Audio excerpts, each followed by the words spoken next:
Just heard back from the client, and I've got an hour and a half before he arrives. So I'm going to risk it, and let's see if I can get this top band done before he arrives. So again, we've got the leftover bit of cloth, remember, when we ripped it to its finished height. And oops, if I'm working with the right end. There's our proper center of our apron. I'm going to check one more time to make sure that I haven't made a hideous blunder. Yeah, see, lots of lots of leftover on the end. Great. Now it's still too wide, and I wish I could say that I had a standard width, but generally, of cloth before I start working. But generally, it's somewhere between 2 and 3 inches. Now, we want this finished edge to be on the inside of the kilt. We want the raw edge. We're going to fold it back like so. So I'm just going to take a look. I'm going to use this red line as my depth gauge, as it were. And if I didn't have an element of the tartan that I could sew the top band to, I would take one of my wooden width gauges. Do I have them here? Did I put it away? I put it away. And I would chalk a line all the way along. But let's see if I get all these useless extra yarns out of the way.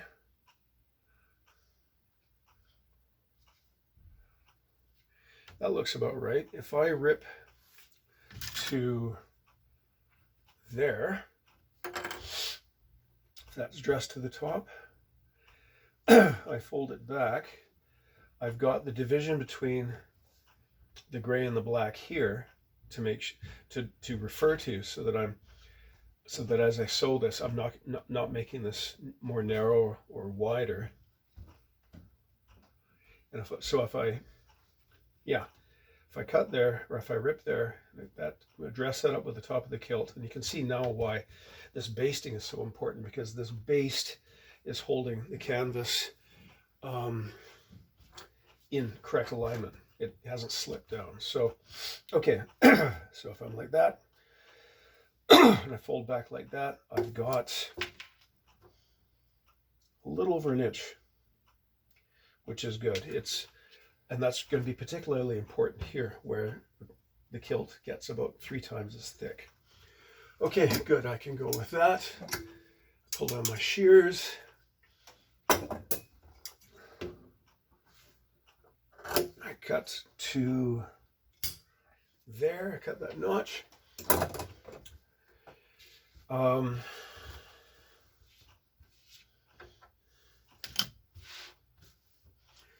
Grab my shears again. There's the mark that I'd measured to. I'm going to give it a little bit of a seam allowance, as it were, because it's going to fray 1 or 2 yarns.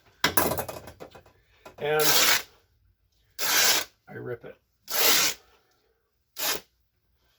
And here we see another testimony of the quality of Dalgleish cloth, because you don't see any puckers from the ripping. It had a yarn, so the thread count and the tension is so great that none of these yarns have pulled loose. Let's look at the narrower piece. Well, it's at the end, but we expect that. Okay, there's a couple of minor, okay, there's a couple. But because of the yarn being continuous, they haven't pulled out of the cloth. On a narrower piece like this, I do expect to see something like that. But still, this is superior to any of the other cloth available on the market today. Great. Pull the tension back out of those. I'm going to start by lining up on the center. And there you can see there's my division between the 2 colors. So I'm going to line that up like that. I'm going to pin it.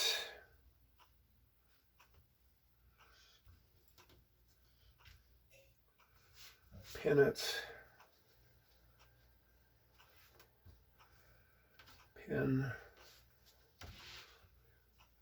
Now I don't have to pin it its entire length, but I'm in the habit of pinning at least the front apron.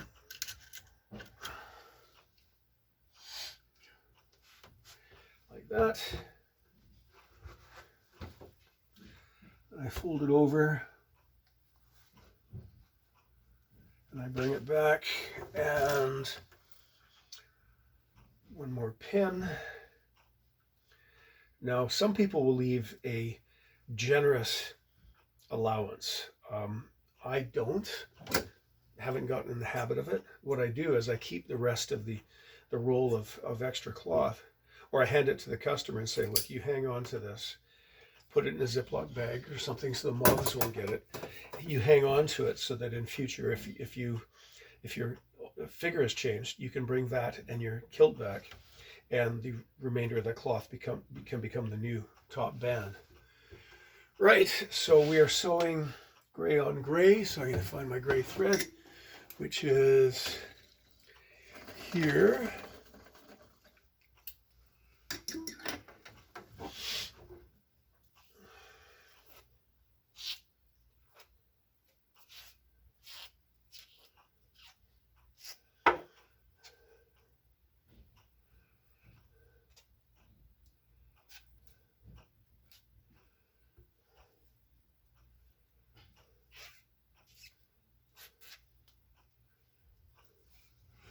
Okay, let's grab a needle. Where did I put it? There it is.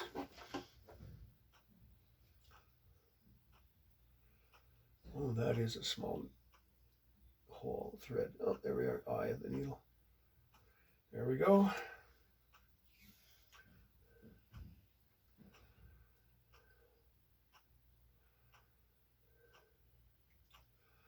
And again, we start attaching the top band at the front apron, because this is the one that we want to line up.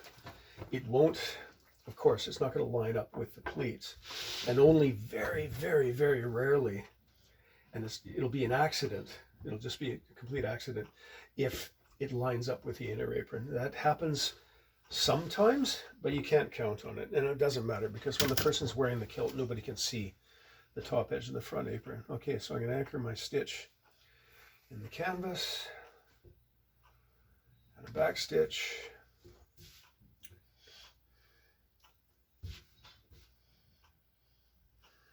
And we can see, even though this is the same piece of cloth, we can see, possibly because of the ripping it into pieces, this is stretched a little bit, so that red line is offset with that. There's really not much I can do about that. So I'm going to sew to the edge. Get in there. Take that pin out. I'm going to leave that extra bit for now.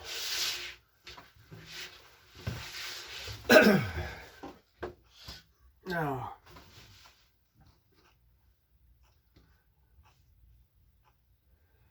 if I pull this into place so that this red lines up with this red, there's going to be a bit of extra cloth there. So what I'm going to do is, as I sew it, I'm going to sort of pucker the cloth as I sew, and then when I iron it, that'll shrink the cloth. That's the theory, anyway. Okay, there's that red line. I'm just a shade below that red line. Now I'm sewing into at least, I'm going through about 4 layers of wool, because we've got the 2 layers here plus the cloth underneath. I'm not getting down as far as the canvas. So yeah, I'm kind of manipulating. Oh yeah, I pulled it out of the eye.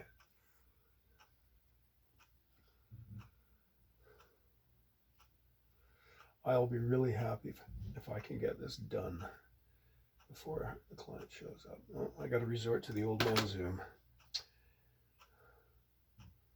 Okay, but at least I'm short-sighted rather than long-sighted.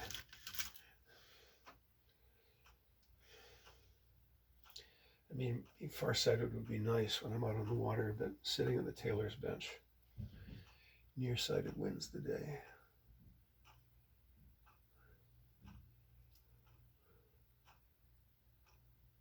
There you go. Okay, now stay in place this time, you. Right.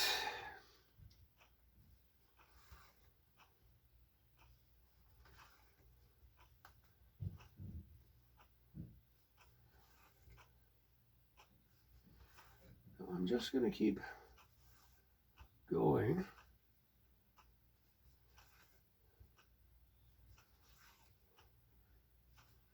And again, I'm pulling the two pieces of cloth relative to each other to keep them doing everything I can to line them up.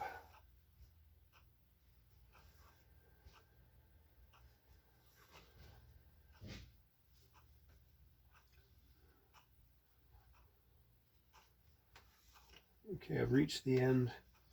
I've reached the edge of the folded back piece. So now my needle is going through the wool, but I'm also catching the cotton, the canvas on the inside, and that's going to hold the canvas in position relative to the wool. So you can just see my little prick stitches right there. Okay.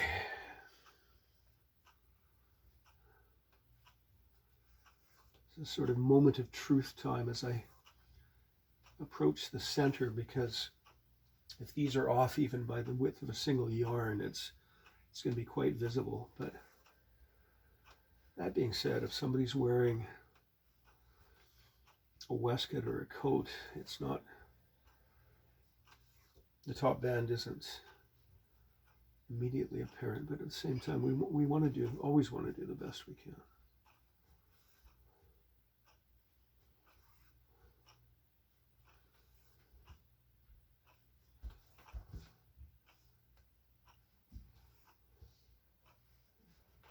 Okay, I'm becoming cautiously optimistic about this, because so far, okay, those are a bit out, but the red line is pretty much in place. Yeah.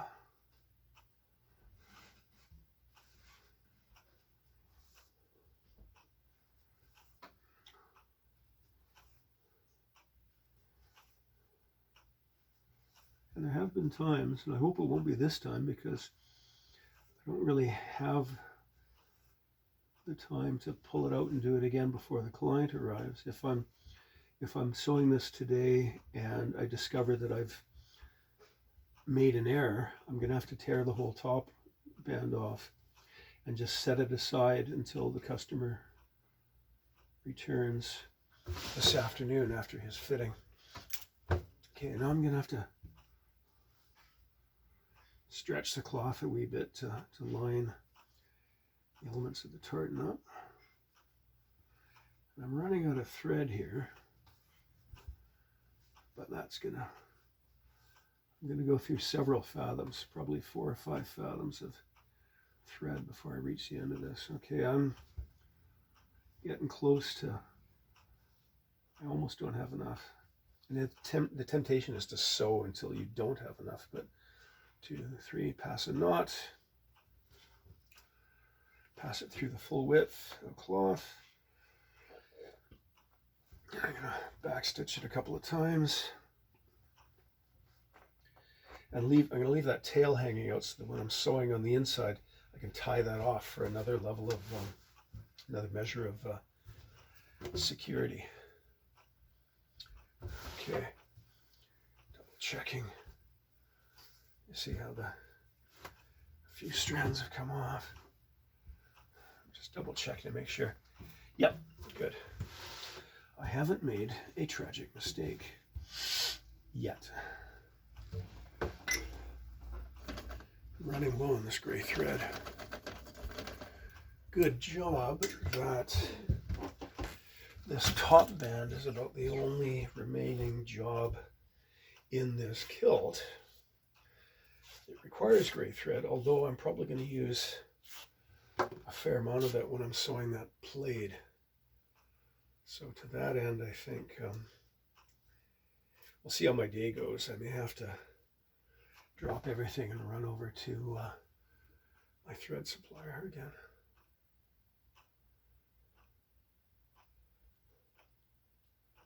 Okay, I swear that I got smaller from the last time I looked at it. Get in there, you beast.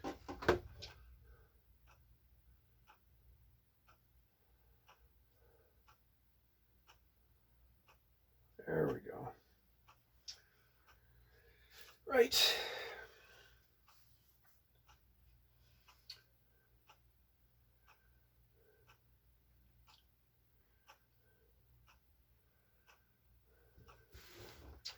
Okay, I'm going to bring it through about 1 inch back from the end of that last seam.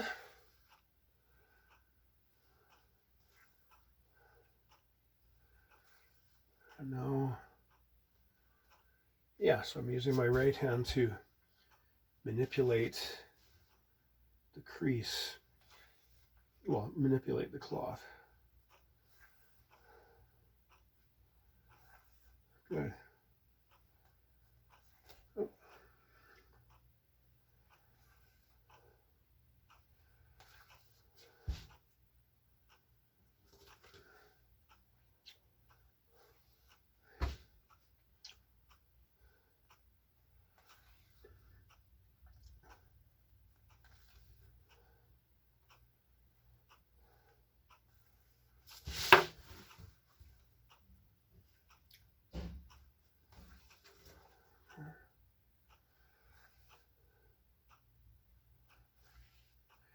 I don't think you need to watch me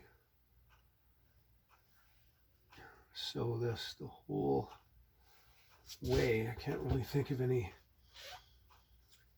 brilliant observations that would utter that would make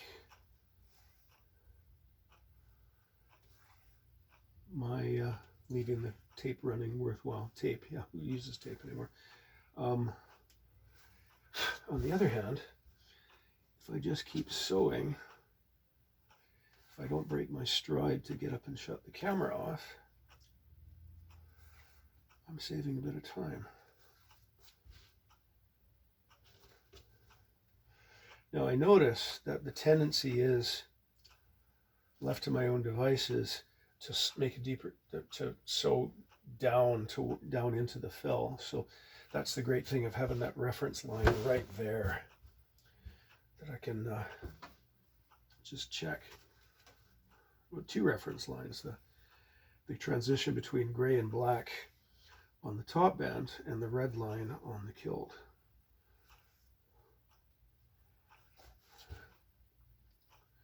Now I could have easily sewn to the top of the red line, but I like, pardon me, and I'm sure somebody who's a better sewer than I could do that, but I like that that extra bit of width.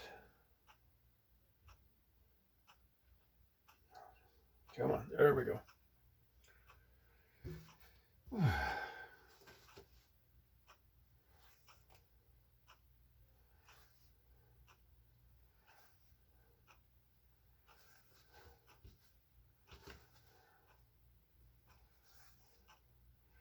Many kilt makers, many shops will use a sewing machine for this. They'll put it on the sewing machine and do this in like a minute or 2. I disagree with that, because a machine sewn seam, I distrust how much stretch it'll have along its length. But here, because this is an overhand stitch, there's a bit of give there, because remember, this is going to be under tension all the time that the person is wearing it. And I'm not over tensioning the top band because we want that little bit. I mean, there's not a lot there because this is the weft, but we want what give there is in the cloth. We don't want to stretch the cloth so much that it doesn't have any more. It can't give anymore, as it were.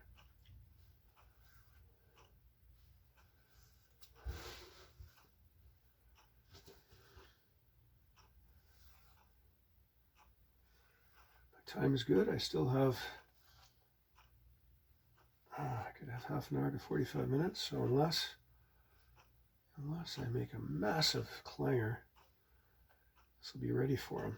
And then, barring any final fitting or any alteration that has to happen, I mean, he was here just a few days ago and I tried it on him, but I guess the one factor we don't know yet is it's not until he's wearing this thing that we may or may not be able to see whether his hips are completely symmetrical or not, if one hip is in fact higher than the other. Because it's when you're wearing these stripes that that's when it becomes obvious. Sometimes it's the only time it becomes apparent. Okay. Moving quickly without rushing, but I'm getting close to the end of the second fathom of thread.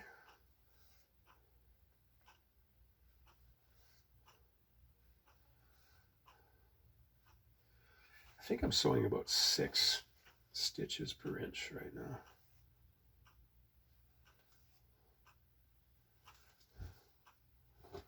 Getting close, okay.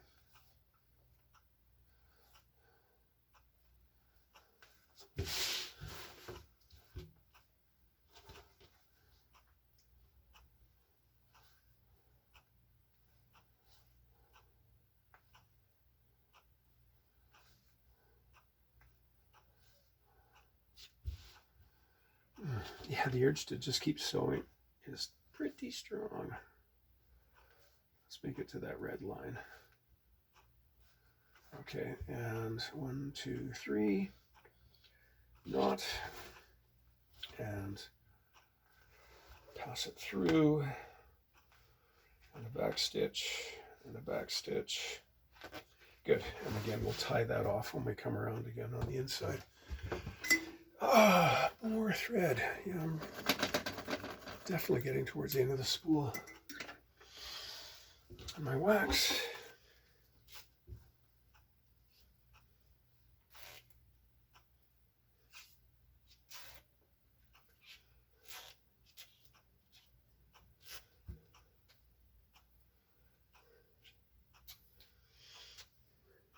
Okay.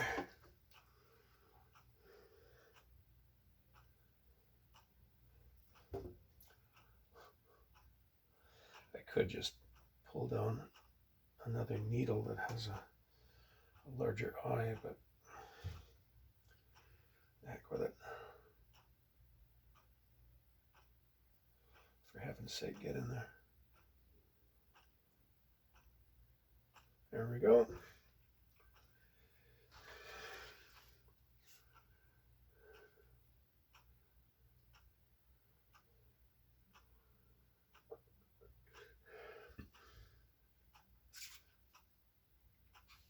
Okay. Back an inch, which is about here. Good. And as you can see, I'm sewing, change the angle of my draw, as it were, so that I lessen the chance of catching on the buckle. Because again, generally I don't attach the buckle and strap until after I've done the top band.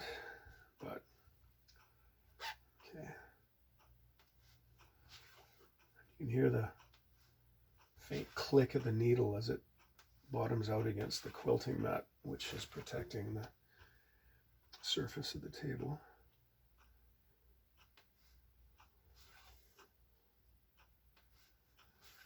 As you can see, yeah, the lines aren't lining up at all, but you don't expect it to on the inner apron. think one in every, well, I have no idea, but it's incredibly rare. So it happens so incredibly rarely. Less than one per year, I'd say. Even that I'll be sewing on and I'll realize that the top band is actually matching the inner apron as well. It's so very rare that it's always kind of noteworthy. I never expect it to happen.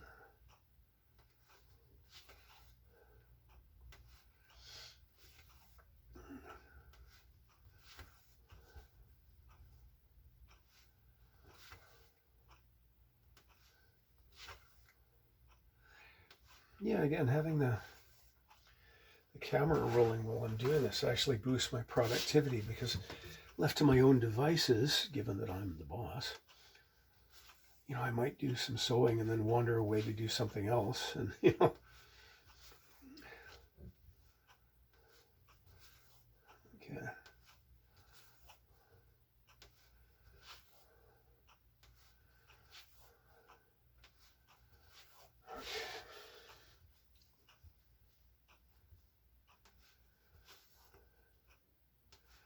This is such gorgeous cloth to work with.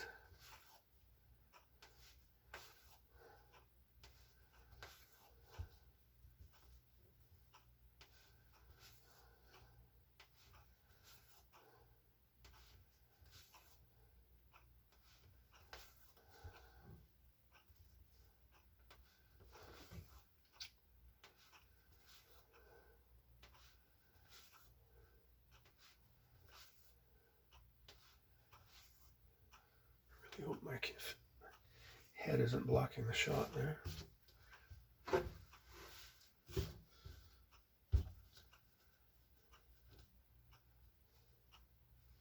Come on.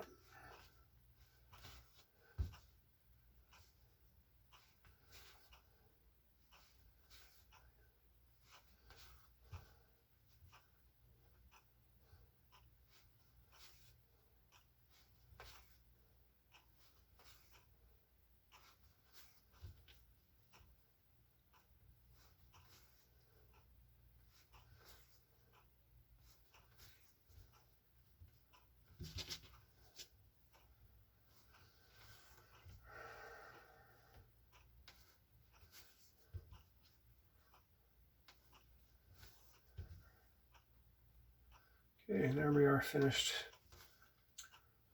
the outside. I'm just going to put a knot through it.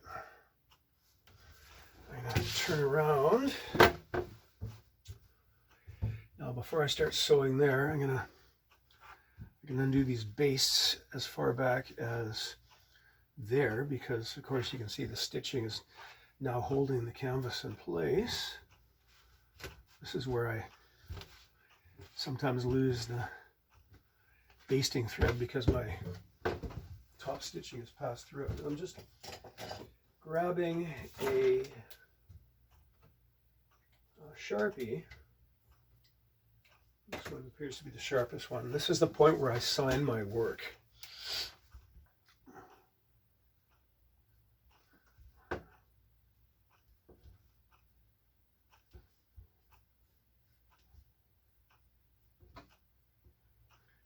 I started doing this. I was watching a documentary about Savile Row,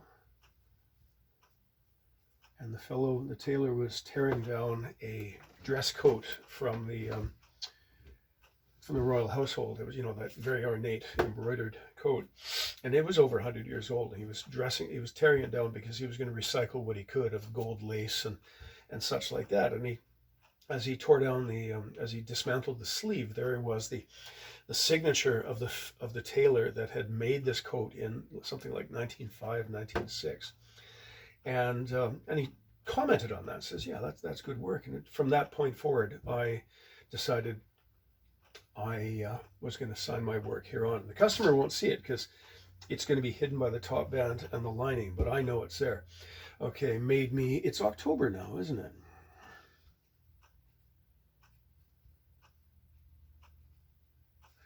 October. 20, 24. Good. I'm going to take a picture of that. In fact, I'm going to pause. I'm going to stop the video here to take a picture of this, because I keep a record of these things, and that this will go into the folder for that particular customer, just as a reference. And occasionally I post them to my Facebook page. So I'm going to stop right now. I'm going to take a picture, and there we're going to resume, and I'm going to show you how I sew the top, finish sewing the top down. Right.